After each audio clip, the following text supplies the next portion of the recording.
Hi, Swell ladies.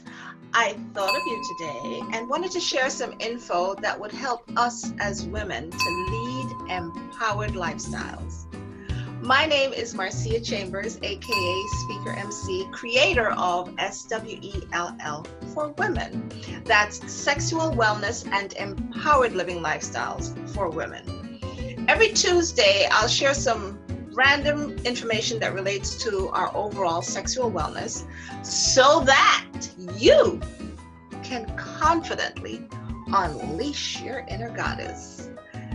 Today, we'll talk about sugar. The deception of your sweetness. Sugar. More, please. This is my new buddy. So sweet. So comfy, Swedish fish. Lately, I feel so stressed and so tired, but I'm working out. I shouldn't feel like this, right? Maybe it's the fish, the Swedish fish. Oh man, let's talk about it. The first ingredient on the label, you can see it, is sugar. See that? I think I've been sabotaging myself with this massive sugar intake. I ate the whole damn bag. Whole bag of sugar. All 22 servings. It says 16 pieces of fish equals 1 serving. I ate the whole thing. But not to give sugar a bad name. It has its purpose. It's been around since 8000 BC. And the people in New Guinea were the first ones to domesticate the sugar cane. But they would chew it to extract the sweetness.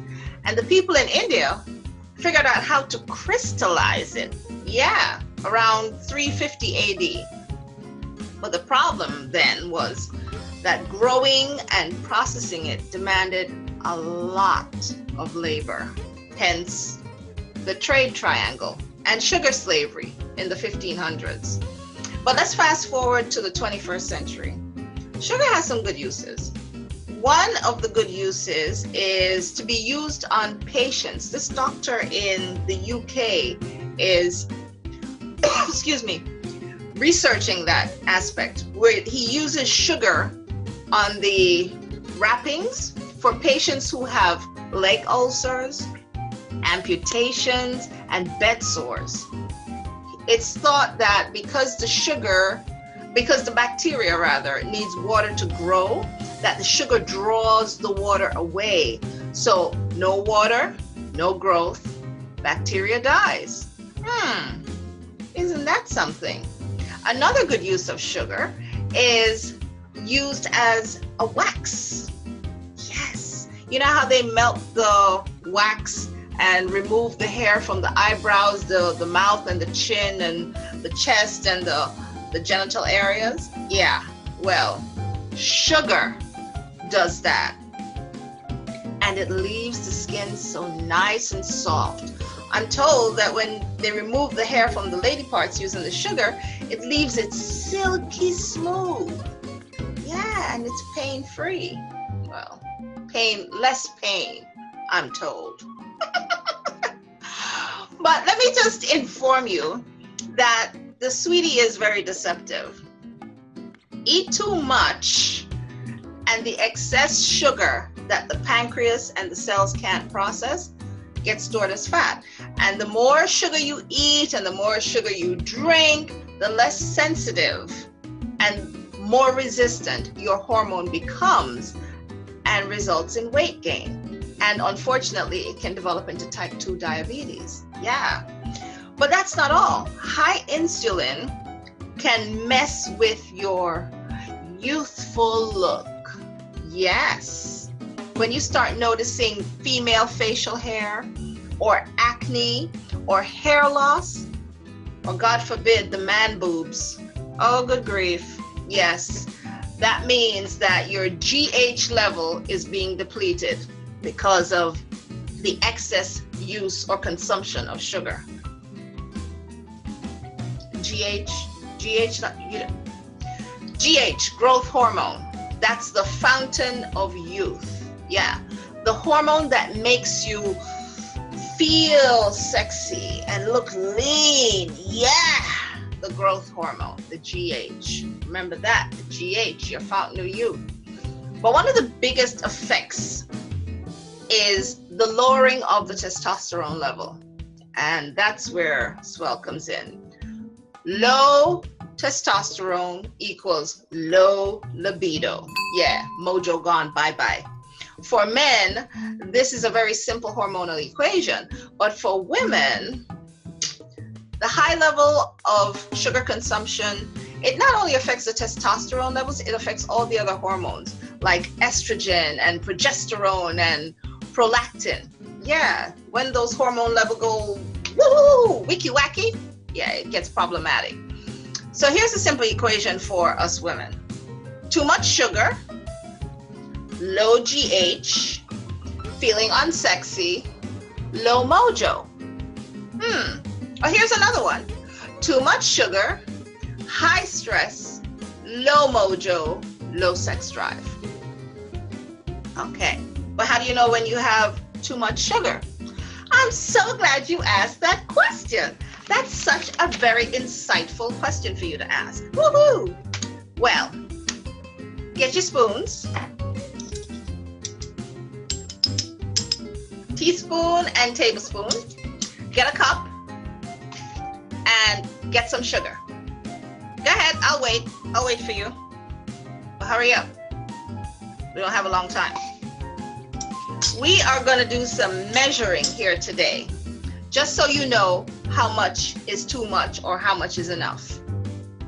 You got them? Okay, great. There really isn't any recommended daily dose for sugar, but what we can use as a point of reference, it's something that we all understand, is calories.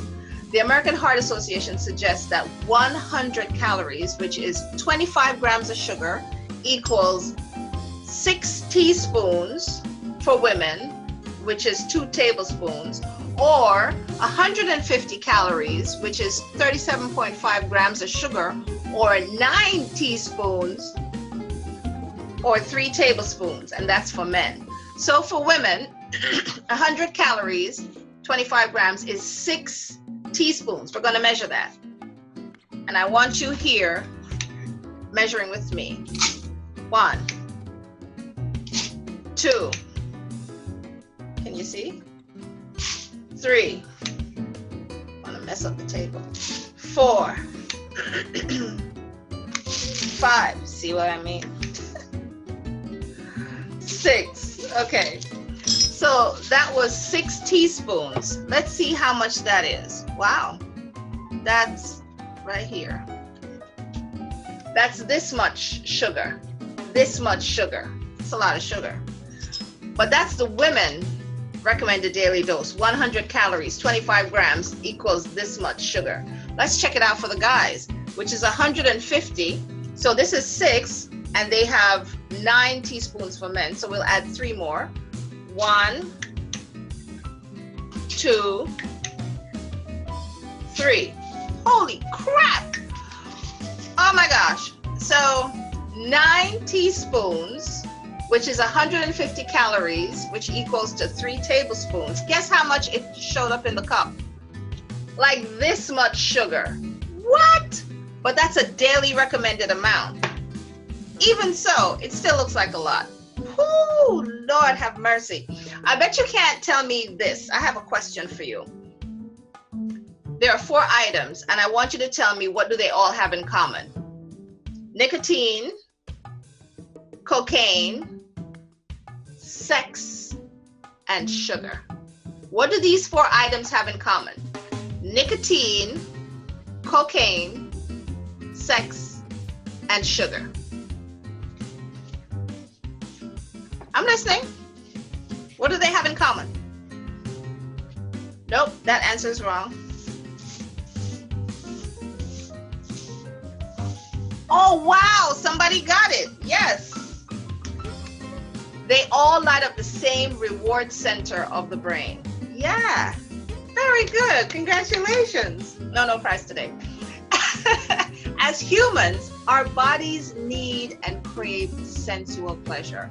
But the more unaligned our hormones get, you know, the more wicky-wacky they become, the more you'll turn to sugar as your source of physical pleasure. My buddy. So I ate the whole bag, okay? Which it says 31 grams of sugar per serving, and it's 22 servings, so that adds up to 682 grams of sugar. 682 grams of sugar divided by 4, the teaspoons.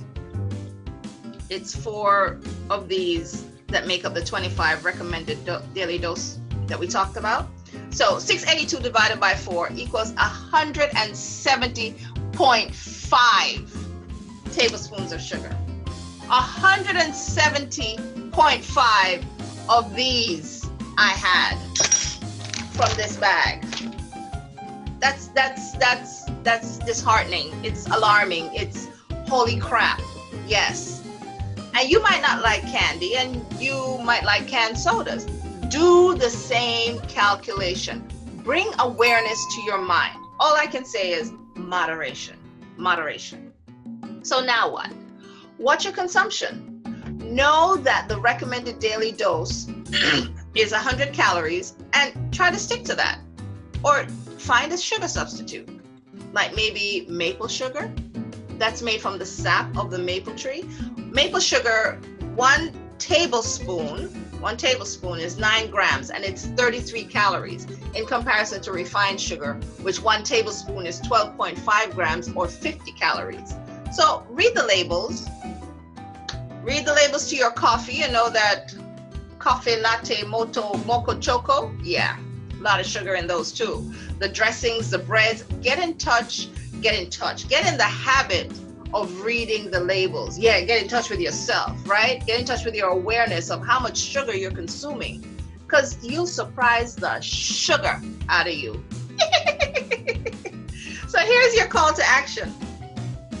Try sticking to 100 grams of sugar per day, or replace the sweet treats with natural sweeteners like maple sugar or even dates. 2, try reading the labels habitually so that you know what you're putting in your mouth, okay? 3, notice your body changes. Facial hair, hair loss. See if your GH kicks into normal functioning. And 4, notice your stress levels. Did it change? Did your mood change? All right? Let's see if we can do this for a week.